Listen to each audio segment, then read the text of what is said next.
All right, welcome everybody to episode 2 of the Buzz Week in Review. What'd you think of that new intro, Ann? I love it, Scott. You liked it? I worked really hard on it. That's probably why we didn't have an episode last week, because I spent all week working on that. Who doesn't love more cowbell? Yeah, exactly. That's probably one of my favorite Saturday Night Live sketches ever. Me too. I love I think my favorite part isn't so much the more cowbell or how much Will Ferrell gets into it, but like Jimmy Fallon and Horatio Sands. Yeah, try not to laugh. They're just laughing so hard in that, and just the shirt. The shirt's too small for Will Ferrell. We could go on all day talking about Saturday Night Live. Last week was a really tough week. I was dealing with a bunch of weird stuff. I was sick, and we had to put our dog to sleep, and it was just a bad week, and we're busy around here. Ann's been working hard with the high school musical production, which is going on this weekend. Yes, Saturday and Sunday, 2 o'clock, Bradford Area High School. Saturday, 7:30, Bradford Area High School. Tickets are not available at the ticket outlets anymore, but they are available at the door. Get there early. First come, first serve on them. Right. So it's been an interesting week, of course. One of the big stories was Heath Ledger dying, and he found dead in his apartment. I was really shocked. So was I. I actually saw it on the Associated Press Newswire, and then like 2 seconds later, I got an email from CNN with breaking news about it, and I was really, really surprised because he's pretty much, as far as anybody knows, led a really clean life and had everything going for him. I mean, I realized he just broke up with Michelle Williams, but still, other than that, he seemed to be pretty happy and well-adjusted and everything. And of course, his, I guess he was Oscar-nominated role in Brokeback Mountain. For those of you who've seen that, if not, here's a little sample of it. That might have been the wrong picture, though. We'll have to get on those graphics department. Sorry about that. But I think that was Jake Gyllenhaal, too. But anyway, they're saying, I guess they're not ruling out suicide. They don't know what happened. No, they just think it might have been an accident, but I heard that he had been taking Ambien, and I know that Congressman Patrick Kennedy had had a problem with Ambien.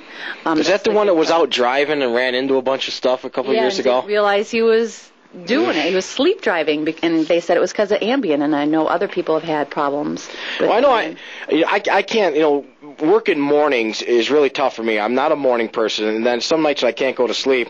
I'll take like Tylenol PM or something, but the problem is the next morning I can't be alert. I cannot wake up. I think that's why they say make sure, like when you take any of that stuff, they say make sure you can dedicate 8 hours to sleep. Well, if I could dedicate 8 hours to sleep, I wouldn't need a sleeping pill. Yeah, some people don't have 2 little kids running around at home you got to deal with all throughout the night.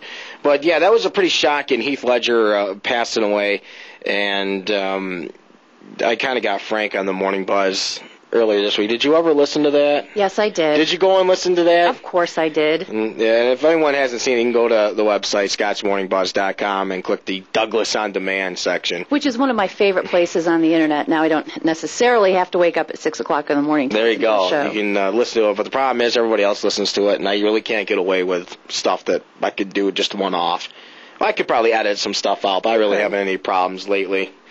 So, yeah, I got the Douglas On Demand. You can listen to it. It was like Frank mourns Heath or something, that file. Listen to that. That was pretty funny that we did this morning, or actually earlier this week. Anything else going on in the wide world of Bradford? What's going on in the city? Remember the last time we talked about the new police chief, and the mayor said that he was going to clean up the city. And there have been, just in the 2 weeks that he's been police chief, there have been lots of drug arrests. I understand there are more coming, so he's cleaning up the city. Very good. And I just got to say, the new elected mayor, Mr. Mayor Smartass, called me last week. No, get this. Of course, last day we were talking about the sign lady with the signs in all the house. So the mayor calls me last week. I was just getting done with my morning show, and he's like, Scott, I'm like, yes. He's like, well, you won't believe it. The house, they just put a 4x8 foot sign up. It says, Scott Douglas sucks on it. And I'm like, stunned. I'm like, the mayor's telling me. I'm like, oh my God. First, I didn't know whether to be insulted or say that was really cool, because that was the whole point. I wanted to get a sign up there. Then he's like, I'm just messing with you. It's like, come on, man. Mayor Smartass, I like that. Yeah, so don't take offense. So you can bring me a hot dog sometime and make up for it. But best hot dog he got me. He really did get me. Yeah, he's funny. I like the mayor. Yeah, he seems like a pretty laid-back kind of guy, so that was pretty good. But he really cares about Bradford, which is cool. Yeah, it looks like he's really doing stuff for the city, and should be a good few years here. How's he, 2 or 4 years? 4. 4? Yep. Good. It'll be interesting, to say the least. Oh, so what else is going on in the city besides High School Musical? That's what it seems everybody's talking about. Bradford Little Theater's production of High School Musical.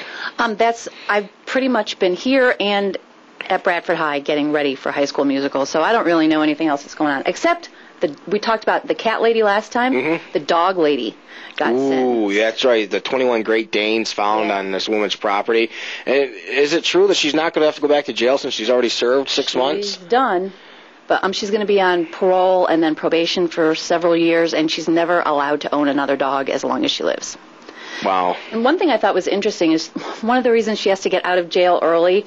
I mean, this didn't have anything to do with the sentencing, but the judge, she wanted to get out of jail early so she could go take care of her elderly mother, and the judge said that he kind of questions her ability to do that. Ooh, if yeah. she can't take care of dogs. Would they ever find out why she just left the dogs for dead? Did she just pack up and move, or just packed up and moved, and was embarrassed to tell people that she needed help, I guess.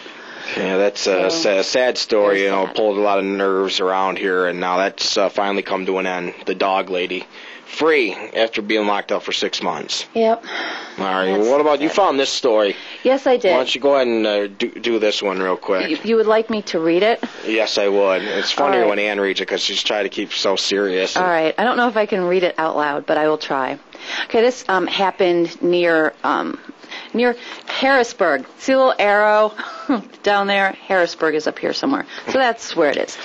Anyway, police say a 29-year-old York County woman is dead after her husband apparently shocked her with an electric cord to stimulate her during sex. Officials say 37-year-old Toby Taylor was jailed Thursday on involuntary manslaughter and reckless endangerment charges. Authorities say Kristen Taylor was found unconscious Wednesday night. She was taken to York Hospital where she was pronounced dead. Police charging documents say Toby Taylor first said his wife was shocked by a hairdryer, but police say when burns were found, he told them he had clipped a cord to his wife and plugged it into an electric strip 3 or 4 times. York County Coroner Barry Bloss calls it a case of bizarre sex and says even if you did it before, you have to know you could kill someone. Wow. And first of all, someone with the name Toby Taylor shouldn't be allowed to have sex anyway. I'm surprised a guy with the name of Toby Taylor had someone to have sex with. Yeah, with an electric cord, cut the end off and shock her. I really don't know where to even begin with that story. Well, my first thought was, couldn't you, go to an online sex place and order something, Yeah, you take it out back and clip in the extension cord and hook it on. Not really the most brilliant idea. That was, I guess we'll never know if the wife was consenting to this or not. I don't know, but bad idea. I guess so. Dude, if she's unconscious and sleeping, it's probably not that good for her anyway. Just let her be. Yeah, I mean, if it takes that to stimulate her, you gotta get some book or some manual. It just shows you the IQ when you get further south here. You're getting down close to that Mason-Dixon line. It's pretty close to the line. And the people down there, it's like, well, gosh, you worked on my car battery. Maybe I can get it to work on my old lady. Ooh, like that, and then she's dead. Oh, my. Yeah, that's pretty creepy. So, is he in jail on this? Yeah, he's in jail on $100,000 bail.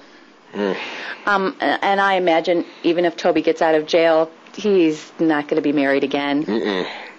Stay away from him, ladies. His name and, I see that on his profile on eHarmony. But, all right, looks like we're running a little low on time. Anything else you want to add, Ann, for this week? I have one police report. Oh, okay. That I will read. Okay. This came in earlier this week from Kane-based State Police. This station investigated an act of retail theft whereby a known male took a gallon of milk from the Crosby Mini Mart without paying for it. Through the investigation, it was found that the actor inadvertently walked out of the store without paying. The male returned to the store a short time later and paid for the milk. No charges will be filed in this case. $3.57 worth of milk. Elderly man, or doesn't it say? It doesn't say. Yeah, I imagine it might be an old person. So, just a lapse of that was my judgment. big police report for the week. Yeah, that's how exciting it is around here. Go downstate, people are electrocuting each other during sex acts. Up here, they're walking out of the store without paying for their milk. Kind of like it that way. I guess. It's surreal. It's better in Bradford, remember. All right, that's it for Ann Holliday. I'm Scott Douglas. We'll try to do this next week. We'll do episode 3 of the Buzz Week in Review. Have a good weekend, everybody.